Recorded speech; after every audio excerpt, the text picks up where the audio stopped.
Cine Recap PH. Maligayang pagbabalik sa Cine Recap PH. Warning, spoilers ahead. Ating tutunghayan ngayon ang kwento sa trahedyang nangyari sa pagkamatay ng 44 na commandos ng SAF nang pasukin nila ang kuta ng mga rebelde.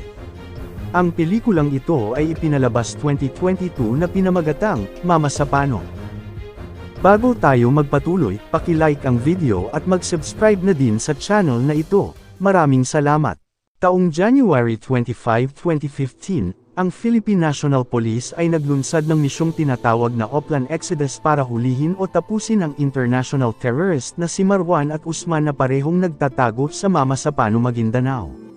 Naunang nakarating sa drop-off point ang seaborne na pinamumunuan ni Senior Superintendent Raymond Train, habang nahuli naman ang 55th Action Company na pinangungunahan ng Ground Commander na si Inspector Ryan Pabalinas dahil nasiraan ang sinasakyan nilang truck. Bago ang lahat, pinaalalahanan ni Raymond ang mga kasamahang pulis na maging alerto palagi sa kaagarang umalis. 20 kilometro ang lalakarin ng tropa bago marating ang target nilang lugar. Ngunit ang isa sa magiging hamon ng SAF ay madadaanan nila ang teritoryo ng mga rebelde. Wala ring ibang pwedeng madadaanan kundi kung saan sila papasok ay doon lang din ang mga ito lalabas, kaya gabi isinagawa ang misyon habang tulog ang mga kalaban. Kinailangan din ng tropa na tumawid sa malaking ilog na nagpabagal sa galaw nila, kaya nagahol ang mga ito sa oras at naabutan na ng pagliwanag, pero nasa kalahating kilometro na lang ang layo nila sa pinagtataguan ng target. Nang makatawid na ang lahat, nagpatuloy na ulit ang seaborne hanggang sa marating nila ang tinutuluyan ni Marwan. Gumapang na ang mga ito patungo sa kubo, ngunit nang makalapit na sila, nakaapak ng pampasabog ang tropa dahilan ng masugitan ang iilan at nagising din si Marwan sa pagsabog. Nakita ni SPO Juan Franco ang target na dumungaw sa bintana, kaya doon na nila pinaputukan si Marwan. Narinig din ng 55th ang putok ng mga baril sa maisa na may layong 2 kilometro. Hanggang sa tuluyan ang napatay ng seaborne ng target na si Marwan, subalit nagising ang grupo ni Usman sa kabilang kubo. Nakasagupan nila ang grupo nito na agaran namang tumakas. Kinalaunan ibinalita ni Raymond sa SAF Director na Peñas ang pagkakapatay nila kay Marwan. Masayang-masaya ang direktor ng magtagumpay ang misyon, ngunit hindi pa nila alam ang kinaroroonan ng 55th. Masaya namang ibinalita ng SAF Director sa lahat ng opisyal ang matagumpay na operasyon. Mag-aalas 5 na ng umaga, oras na para magdasal ang mga Muslim, kaya kinailangan na agad nilang makaalis, lalo na't malapit lang sila sa kampo ng mga rebelde. Hindi nila pwedeng dalhin ang katawan ni Marwan dahil sa mahirap na daan, tinanggalan na lang nila ito ng bahagi ng katawan bilang ebidensya. Masaya din ang buong tropa sa matagumpay nilang misyon, pero binilin sa kanila ni Raymond na wag masyadong pakampanti dahil kailangan pa nilang makalabas at agaran ng umalis ang seaborne. Samantala ang 55th nakahuli ng isang kalaban, pinatalian ito ng ground commander upang hindi makapagtawag ng kasamahan. Pinatingnan niya rin ang kabilang dulo ng tulay upang masigurong ligtas na makakabalik ang seaborne, ngunit may nakakita sa kanilang ilang kalalakihan. Inireport ng inutusan niya na nakita sila ng mga lalaki. Nang tingnan ito ng ground commander, walang dalang armas ang mga ito, kaya hindi ito nag-alala. Habang pabalik na ang seaborne, pinaputukan ng mga ito na hindi nila makita-kita dahil sa dilim ng lugar, kaya napilitan na silang umatras. 5 linggo ang nakaraan bago nabuo ang operasyon. Ang suspendidong PNP Director General na si Purisima pinuntahan si Presidente Aquino para ibalita na na-abort ang misyon ng SAF matapos lumubog ang bangkang sinasakyan ng mga ito. Pang-8 misyon na ang sinagawa ng SAF para hulihin si Marwan, pero hindi pa din sila magtagumpay, kaya dismayado ang presidente. Nangako naman ang PNP Director na mahuhuli na nila ngayon si Marwan. Sa Camp Crame nakipagkita si General Purisima kay SAF Director na Peñas upang ipaalam na nawawalan na ng tiwala ang presidente sa kanila. Nahihiya na daw ito sa presidente, kaya sinisigurado niyang magagawa ba talaga ng SAF ang misyon. Pinaalam ni Senior Superintendent Mendez na alam na nila ngayon ang bagong lokasyon ni Marwan. Mahirap na lang daw pasukin ang lugar, pero napag-aralan na nilang mabuti ang patungo sa target. Sinabi ni General Purisima na ito na ang huling pagkakataon nila at inalam ang tawag ng operasyon. Tinatawag daw nila itong Oplan Exodus. Nang marinig ito ng General, natuwa ito sa operasyon, kaya tiwala itong magtatagumpay na sila ngayon. Samantala napadpad ang Seaborn sa abandonadong mga kubo, nakita nilang positibong doon nang galing ang grupo ni Usman. Gustong habulin nila Franco ang terorista ngunit tumanggi si Raymond dahil kailangan nilang balikan ang 55th na nag-aantay sa kanila. Inabot na ng halos mag-uumaga, nag-alala ang SAF director nang hindi makontak ang 55th kung ano nang nangyayari sa grupo. Napalaban na naman ang Seaborn habang naririnig ito ng 55th kaya pinatawagan ng ground commander ang direktor para ipaalam ang nangyayari. Sinabi ng direktor kung bakit hindi pa sila umaalis. Inaantay daw nilang dumating ang Seaborn dahil may mga kahinahinala na sa paligid.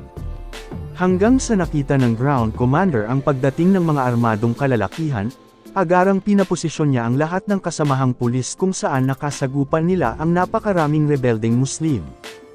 Isa-isa nang nalalagas ang SAF dahil sa dami ng mga kalaban bukod rin sa wala silang mapagtataguan, habang patuloy pa ding nakikipagbakbakan ang Seaborn pero kinalaunan nagawa nilang mapa-atras ang mga kalaban. Marami na ang napatay at sugatan sa 55th sa mga oras na yun, nagpatawag na ang ground commander ng backup sa command. Matapos makipagbakbakan ang Seaborn nakarinig ang mga ito ng putukan ng baril sa malayo, hinala ni Raymond na napalaban na din ang 55th at inaalala niyang nasa open area ang mga ito. Nakatanggap sila ng text mula sa 55th na may mga namatay na sa mga ito, agarang pinahanda ni Raymond ang mga kasamahan para tulungan ang 55th. Samantala dumating na sa drop-off point ang 45th para sa pag-backup sa mga ito, subalit hindi makaabante ang grupo matapos silang paputukan ng mga snipers. Nagtungo na ang SAF Deputy Director sa Philippine Army para humingi ng tulong upang mailabas ang tropa nilang naiipit ngayon sa bakbakan, nakahanda namang tumulong ang commander ng Philippine Army, subalit inaalala lang daw ng nakakataas sa kanila ang magiging epekto nito sa kasalukuyang usaping pangkapayapaan. Kinalaunan ng marating na ng Seaborn ang Maisan, tinamaan ang kasamahan nila ng pampasabog kaya nagkaroon na agad sila ng sugatan. Nang magpatuloy ang mga ito may nakasagupa din silang mga rebelde, napagdesisyonan ni Raymond na umatras na muna para sa kanilang kaligtasan. Ipit na ang 55th sa dami ng nakapalibot sa kanilang mga kalaban, subalit wala pa ding backup na dumating, nawala na ng pag-asa ang mga ito at iniisip na doon na sila mamamatay. Nakatanggap naman ang Seaborn ng text mula sa Senior Inspector na nakikipag-usap na ang Joint Peace Panel sa commander ng MILF para sa agarang ceasefire, masaya ang lahat na makakaligtas na sila. Nagkasundo naman ang panig ng gobyerno at MILF ng tigil putukan para makadaan ng ligtas ang SAF dahil hindi naman parte ng grupo si Marwan, ngunit may batas na sinusunod mula sa pagdedeklara 6 na oras pa bago maipatupad ang tigil putukan. Nakiusap na ang mga peacekeepers na agaran na itong ipatupad bago pa lalong dumami ang magbubuwis ng buhay. Habang nagpapahinga ang Seaborn pinaputukan na naman sila ng mga rebelde, lumabas si Franco mag-isa at pinaputukan din ang mga kalaban. Pinigilan ito ni Raymond ngunit ayaw itong sumunod na tila bawala sa sarili kaya sa pilitan na niya itong pinatigil at naghanap ng pansamantalang mapagpapahingahan kung saan nakakita sila ng kubo, nang suriin nila ito walang tao sa loob kaya doon na nagpahinga ang tropa. Kinausap din ni Raymond si Franco sa ginawa nito kanina, nawawala na pala ng pag-asa si Franco na may darating pang reinforcement para iligtas sila. Hindi naman makapagsalita si Raymond, binantaan niya na lang itong pag inulit niya pa ang ginawa tatanggalan niya ito ng ranggo. Pagkatapos pinalakas ni Franco ang loob ng mga kasamahan lalo na ang sugatan na may dadating na reinforcement at hindi nila ito iiwan kahit anong mangyari. Sa kabila nito patuloy pa ring nakikipagbakbakan ang 55th sa mga kalaban kung saan halos mauubos na ang tropa, naisipan ng ground commander na kailangan may makakaligtas sa kanila na kahit isa kaya pinapatago nito si P.O. Tulalan. Kinobel ito ng kasamahan niyang sugatan dahil hindi na rin naman ito magtatagal, nagbili na lang itong siya na ang baalang magkwento sa may iwan itong pamilya, naghubad si Lala ng damit at agarang tumakbo patungo sa kalapit na ilog upang doon magtago. Di rin nagtagal tuluyan ng napatay ng mga rebelde ang buong tropa ng 55th at ipinagdiwang ang pagkakapanalo nila habang nagtatago na lang ang isang SAF sa mga water lily. Samantala habang nag-aantay pa din ang Seaborn sa may kubo, inatake na naman ang mga ito ng rebelde kung saan doon na sila nalagasan ng miyembro, lalo pa silang nalagay sa alanganin ng tirahin ng mga ito ng artillery. Isa-isa nang napatay ang mga seaborn hanggang sa umabot na pati ang commanding officer nila na wala na ng pag-asa. Galit na galit si Franco nang makita ang mga kasamahan at mag-isang lumalaban, doon na naghulog ng pampasabog ang Air Force kaya nakaligtas ang mga ito. Isang linggo matapos ang mga nangyari, sa Camp Crame pinatawag si SAF Director na Peñas ng PNP Criminal and Investigation and Detection Group na pinangungunahan ni Director Benjamin Magalong Chief ng Board of Inquiry para sa investigasyon sa totoong nangyari sa pagkamatay ng napakaraming SAF commandos. Pinaliwanag ng SAF Director ang side niya sa mga nangyari pero lumabas na maraming opisyal ang hindi nakakaalam sa operasyong binuo nila maging ang direct superior nito. Sinabi ni Peñas na hindi ito ang nagdesisyon para doon dahil wala naman daw itong kapangyarihan para gawin yun. Itinuro niya ang presidente na kasama sa nagplano at pumayag ng walang kooperasyon sa AFP. Pinigilan din daw ito ni General Purisima na ipaalam ang planong operasyon sa OIC niya.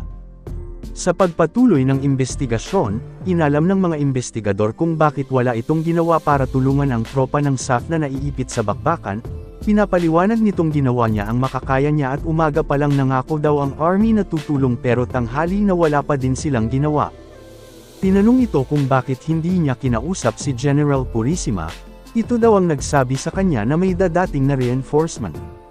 Nasa Zamboanga ang presidente sa araw na iyon para sa photo ops. Hinala ni Peñas na ang presidente mismo ang nagpigil sa militar para protektahan ang usaping pangkapayapaan sa MILF. Sinabi ng BOI Chief Magalong na kung totoo ito, hinayaan ng presidente na mapatay ng mga rebelde ang SAF. Kinausap din si Senior Superintendent Raymond ni BOI Director Magalong patungkol sa nangyari sa kanila na ikinamatay ng halos lahat ng kasamahan niya. Sinabi nitong alas 4 nagsimula ang tigil putukan pero napatay ang kasamahan niya ng alas 5. Sinabi naman ng BOI Director na ang MILF na kalaban ng 55th ang nagbaba ng armas, ang BIFF ang nakasagupan nila na nagbaba ng armas gabi na. Inilabas ni Raymond ang sama ng loob niya sa nangyari na sa isang pagsabog lang pala umatras na agad ang mga kalaban, sana nung una pa lang nila ginawa iyon buhay pa sana ang mga kasamahan niya. Pagkatapos pinuntahan ng BOI Director ang pinangyarihan ng trahedya sa pagkamatay ng maraming SAF kasama ang media. Matapos makuha ng opisyal ng gobyerno ang lahat ng katawan ng mga nasawing SAF, isinalaysay ng saksi na miyembro ng MILF ang nakita niyang nakahubad na lalaking nakapatig, pumasok daw ito sa mosque at pinatay ang 4 niyang kasamahang natutulog doon. Dahil doon kakasuhan si Lala ng MILF ng war crime, sinabi ng pulis na hindi daw tulog ang mga ito, nakipagbarilan daw ito sa kanya. Kinalaunan sa pagpupulong kasama ang presidente, sinisisi nito ang 55th Ground Commander kung bakit pinili nito ang pwesto niya kaya sila namasaker. Nagsalita si Raymond at ipinagtanggol ang ground commander. Sinabi niya ring madaming pwedeng sisihin wag lang ang taong nagsakripisyo ng buhay nila para sa bayan, dahil doon napahiya ang presidente. Nagsalita din ang iba na dahilan ng ipinag-walkout ng presidenteng Aquino. Sa huli lumabas sa investigasyon ni BOI Director Magalong na malaki ang pagkukulang ng presidente sa nangyari dahil sa pagsarili nito sa operasyon sa Mamasapano na ikinamatay ng 44 na commandos ng Special Action Force. Nasibak naman sa pwesto si SAF Director na Peñas at na-issuean ang presidente ng warrant of arrest kinalaunan. Dito na nagtatapos ang ating kwento, sana nagustuhan nyo. I-like ang video at mag-subscribe na din sa channel na ito. Maraming salamat sa panunood, hanggang sa muli. Paalam!